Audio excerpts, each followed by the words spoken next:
I guess in summary, the picture painted there is one of great potential. I think we certainly saw that from Graham. I think Tobin perhaps was a little more cautious in suggesting that we've actually done pretty well, and I'm not sure whether he was projecting what the potential might be in the future. And Justin, I guess, was highlighting the fact that in fact the trade negotiations underway also create the potential for more gains. And I guess that raises the question about capacity and whether Australia can take advantage of that or not.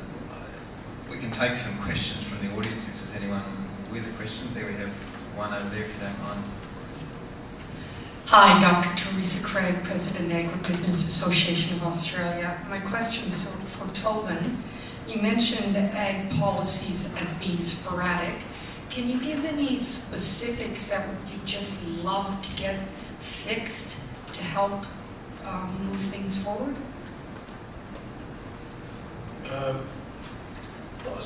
Sorry, no especially obvious ones. I think they're actually doing really serious damage. There are some very strange ones, like the cotton in China is probably one that is being fixed. Cotton there, again, it's a politics trumps economic situation where the Chinese government, with some troublesome provinces, or particularly Xinjiang out in the west of China, effectively gave them the cotton industry to keep them happy, partly. And as a result of that, we now have almost a year's supply of cotton in storage, which is depressing prices. It will take many, many years to work off. They are suddenly changing that policy, but that's just a good example of what it does is it depresses prices, probably cuts into our sales and other countries' efficient cotton producers as well.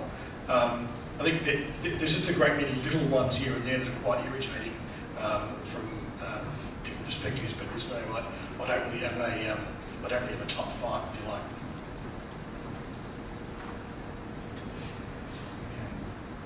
How are we going? There's a question in the middle.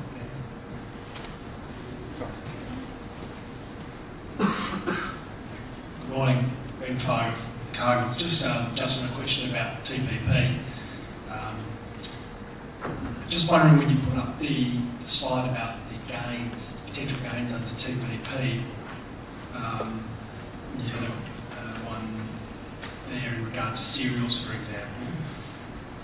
The dynamic around the agreements we've already got in place, say in Southeast Asia, I'm just looking at the list here, say with Malaysia, then we don't have an agreement, you mentioned Canada or Mexico.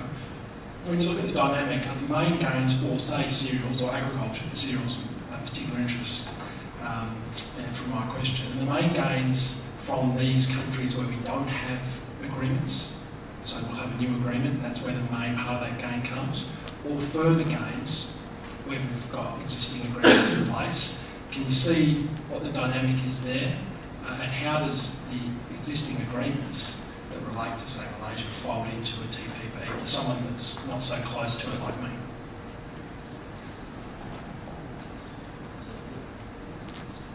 TPP is still ongoing, of course, so I'm hesitant to make definitive statements about what the final outcome might be. I think in terms of benefits, it pays, I think, to look at it in several different ways. The first is for those countries that are members of the negotiation, which we don't have FTAs with. I mentioned Canada and Mexico, so there's an obvious benefit in having preferential outcomes in those two countries.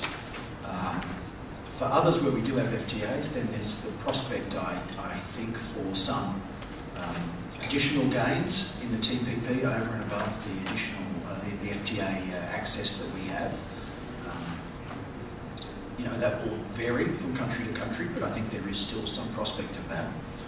And then I think thirdly, the more dynamic benefits from opening up the markets across the TPP region in terms of improved growth in a country like the United States, but also Japan, then I think it's worth thinking more expansively about some of the benefits that we'll see from that sort of level of ambition over and above what we could expect through a bilateral FTA. So I think I won't get into a discussion about what the benefits might be in cereals or grains or whatever, but I think they're the three ways in which we are measuring and trying to calculate the potential benefits from the TPP. As I said in my presentation, we're looking at we're hopeful that an outcome will come to pass before too long. At that point, there'll be a huge amount of information pumped out into the marketplace about what the results are, and you can all make a judgment yourselves about the benefits. Okay, how are we going? Charlie? There's a microphone.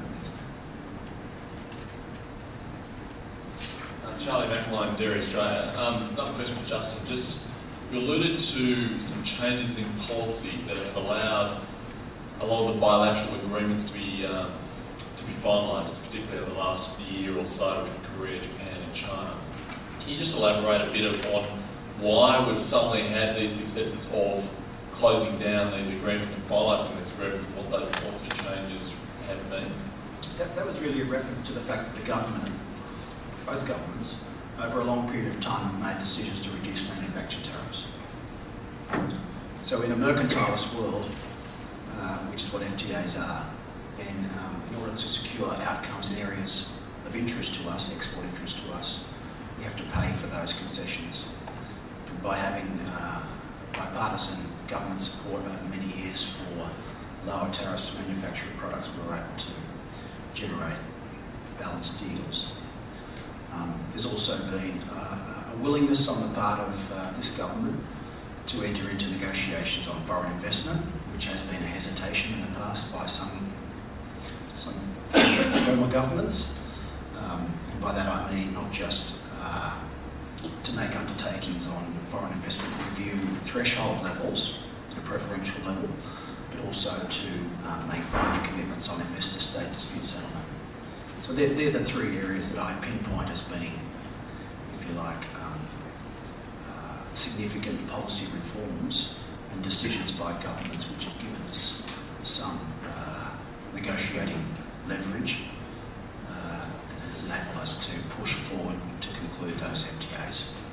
I think it's worth just, you guys will know this, but it's worth highlighting the fact that none of these agreements happened overnight. The China agreement took, I think, 9 years to conclude, and Japan and Korea was also very lengthy negotiations. So for all of these negotiations, there's a very sort of complex mix of political, economic and commercial factors which all need to come together in order to produce the conditions to make the negotiations achievable. So we've been seeing something quite extraordinary. I think the chances of seeing three such large agreements concluded again very remote. Personal opinion. There we go. Yes, question in front of you. Hello, Diana Ojijuni from the Victorian Department of Economic Development. My question is related to, I guess, how the states, how the panel might view how the states can best influence and position themselves with regards to market access, whether it's gaining better market access through negotiations or through branding, which was something that was mentioned in Graham's presentation. Who wants to tackle that? Graham, is the brand the thing? The brand is Australia. So, states, of course, will take advantage of all of the trade negotiations, and no one state is different from any other state in that regard. But unquestionably, we have to have a unified brand. Whatever the industry decides that is, then it has to be one brand, and it's very difficult to present Australia in 1 month at, say, one food fair, and then have Victoria stand the next month at a different food fair. It confuses the market, in our experience. So it would be better, and we have had successful examples of this, I think recently in Indonesia and also in Korea, where it was an Australia brand, but with state brands underneath that, and we actually joined with that in Victoria. So The other interest then in going forward is how do you then build your own particular brand. So Tasmania has a real opportunity here actually. That's why President Xi Jinping went to China, China's delegation went to Tasmania, because they kind of see it as doubly protected. You know, they've got a real brand opportunity there to say, we're not just Australia safe, we're Tasmania safe, we're double, we're triple encrypted in terms of food integrity. So Victoria, you know, clearly has advantages in the products that it produces and the way that it produces, whether it's Gippsland cows and what they do in particular, or, you know, there's a messaging around that that you can actually provide. But overall, we need to use Tobin's term, we need an Uber message about food safety and integrity, and then we can go on about food for lifestyle and particular variances within that, which regionally, you know, you can all build on, just like we do with our wine industry. There we go. Justin, one of the questions that always gets asked, I suppose, is Australia was certainly early in terms of liberalising and removing restrictions on agricultural trade. And have we effectively dealt all our cards? And in terms of the negotiation that's going on at the moment, the TPP, and perhaps in relation to India, have we got not much more to give? Is that a real challenge in terms of our negotiating position in those types of agreements?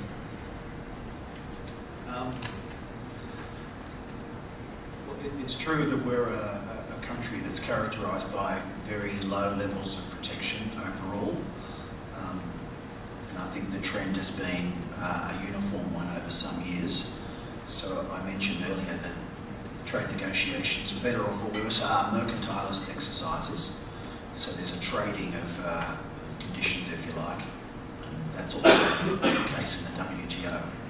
So the lower your trade barriers, then yes, the lower the chips that you have to play. On top of that, though, I think it's worth noting that if you're talking about FTAs and WTO agreements, these are legally binding outcomes that we're talking about. So when you make a commitment to a particular tariff level or a particular kind of policy or regulatory outcome, you're making that commitment in a treaty that has legal force, and it does have dispute settlement provisions and other institutional provisions in those agreements which give your partner country or countries the opportunity to enforce their rights under the agreement. So there's value for any of our negotiating partners in seeing Australia legally bind our tariff levels or our particular regulatory or policy settings so that they have legal force. So that is still valuable in the negotiating sense. So I think this concept of unilateral disarmament, I think personally, is overplayed. We're in a world now where FTAs are much more about simply goods negotiations and trading tariff concessions. These are instruments to achieve economic integration between economies. A large proportion of these agreements are tailored towards driving commercial players to form partnerships across borders to achieve growth. So I think that's the context. And as I mentioned, there's a range of political, economic and commercial factors which drive countries to negotiate these agreements. And whether you've got low or high tariff barriers, it's more to do with the ultimate duration of the negotiations rather than with whether or not you're an attractive partner to start with. I think the work that the DFAT team done in this role is absolutely amazing and fantastic. But just because we find a way to provide everybody access corporately to get gym membership doesn't mean that everybody goes to the gym or that everybody gets fit. So, you know, we can have the most liberal and universal trading relationships and agreements that we like, and we should have them, and it's fantastic that we do have them. But we still have to find a way to market, and we still have to compete with other products, you know, being delivered from other markets that have some, you know, unique characteristic that appeals particularly to those consumers in that market. That none of that negates all of that requirement to have a differentiation of your product and the ability to deliver your product in a timely market at a price point that the market values and sees as a product that it clearly wants. So that's a challenge. So after all the great work that's been done by our trade negotiators and by our ministers, it's kind of inherent upon us now from an industry point of view to take advantage of the opportunity. And Tobin's quite right. We have done extremely well. We can be very proud of our agricultural performance and what we've achieved. No one's disputing that. But is that enough? You know, we've got the world's greatest opportunity, you know, the ship of opportunity passing us by, and we can hop on board. You know, do we want to be a part of that or not? If we want to be a part of it, then it requires us to do things differently at a level that's maybe different to what we thought, and maybe in a way that we go about it. So they're the changes that confront us. It's a choice. We don't have to do that. We can be happy with the levels of production we've got now, and we'll do okay. You know, and our market share won't go up. Our volumes might go up, and you know, we'll all be fine. That's okay. We can choose that as a community. That's what we want to do. But Indo-Pacific, for all those other agreements that Justin just referred to, Indo-Pacific, you know, that plus the demand that's going to come out of all those environments is so great that this is a turning point in this century for us to realise and understand what we want to do. Now, we can say that from an Australian point of view because we see it everywhere. We get asked that everywhere we go, whether you're talking to Saudis or Emiratis or the Japanese or the Koreans or the Chinese themselves. You know, they've all got high degrees of motivation to want agricultural products. We've got some outstanding capability. Our view is, are we thinking big enough to meet that opportunity? And if we're not, then what's required? How do we go about it? And if we have to flex our product capability and flex our product offering, what is it that requires flex in order to do that? That's the opportunity that's in front of us, I think. We can choose not to do that. That's okay. But if you want to do it, then we'll have to do things differently. How are we going? Is that time now? Okay, I think we're just about... Oh no, we've got one more question in the middle here.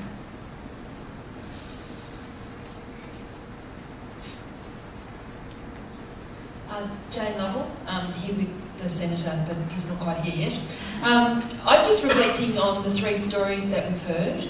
I'm hearing that we can open the market, and many of the markets have been opened, and that's fantastic. We then need to market to the market. But I come back to what Tobin was saying, and I guess my experience domestically with retailers in a previous life, and that is it always comes down to price. So ultimately, is it the Australian dollar and the position of the Australian dollar that's going to be one of the key drivers in our export success?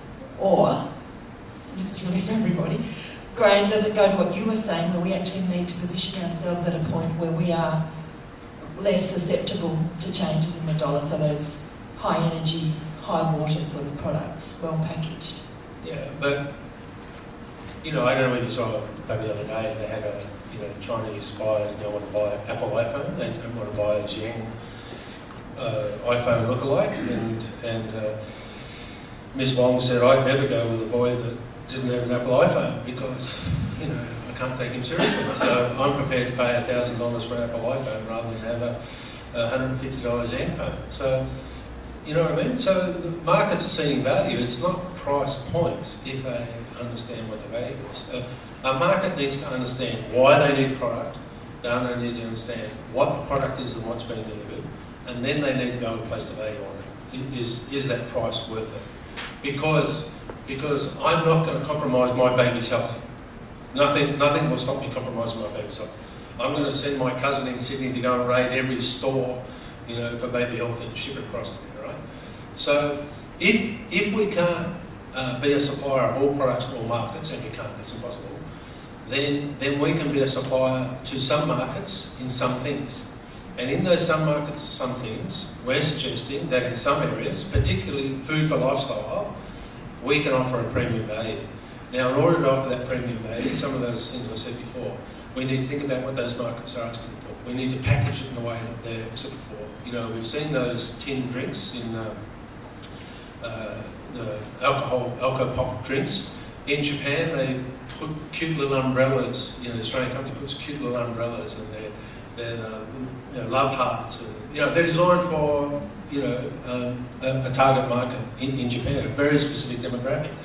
So we need to be thinking about going upstream in our packaging, in our capability for that particular market, And in the case of our cereals and grains, we need to be thinking about, are we providing the cereal or grain that's suitable for noodles for that market? Are we providing the grain or cereal that's suitable for production of bread in Indonesia? Bread consumption in Indonesia is tiny. You know, it's one of the great market opportunities available to us. So if we decide to go upstream in value and capability, and certainly in our dairy products, as Charlie will know, then we're offering something that someone else isn't offering. Now, I was in the US for several years with the Australian wine, producing, helping Australian wine distributors. The Kiwis never changed the price of their wine. We were talking about this before. They always went in at $20 to $30. And we're selling, Critter wines at $5.95 in Trader Joe's. And we couldn't get out of that. Therefore, you couldn't find Australian wine in a restaurant menu in the US. And so it's all about positioning and value, and then the value goes back onto the brand. And then that thing about when they're buying an Australian product, are they buying something from Australia? Particularly we'll get so many more tourists, their Australian experience when they visited an area or a region, they're breathing that in when they're buying the product. That's why we buy products from overseas markets, because we relate to that particular market. So I think that's the opportunity. Or we can just keep doing what we're doing with less value add, and we'll be okay. An interesting challenge. And Tim, Tobin wanted to comment on that. Yeah, I guess the Aussie dollar thing is probably necessary but not sufficient. So sort of you do need to be lower. I mean, the point about discussing that $1.10 middle is just really, really high. And any ambition you have to sell anything at that price is cruel, effectively, just because your pricing is so far taken out. So that's just, and I point that out as being a really exceptional situation that it has now passed, thankfully. But take Graham's point though is that the opportunity being there is one thing. It's how you actually realise the opportunity, and what Graham's talking about is how you go about actually doing that. So there is a lot to be done in that space. So. And I guess what Graham, to produce, to look through a price perspective on what Graham's saying is you reduce how necessary a low Australian dollar is to perform those exports, because you've got more price protection because people see more in your brand and your product than otherwise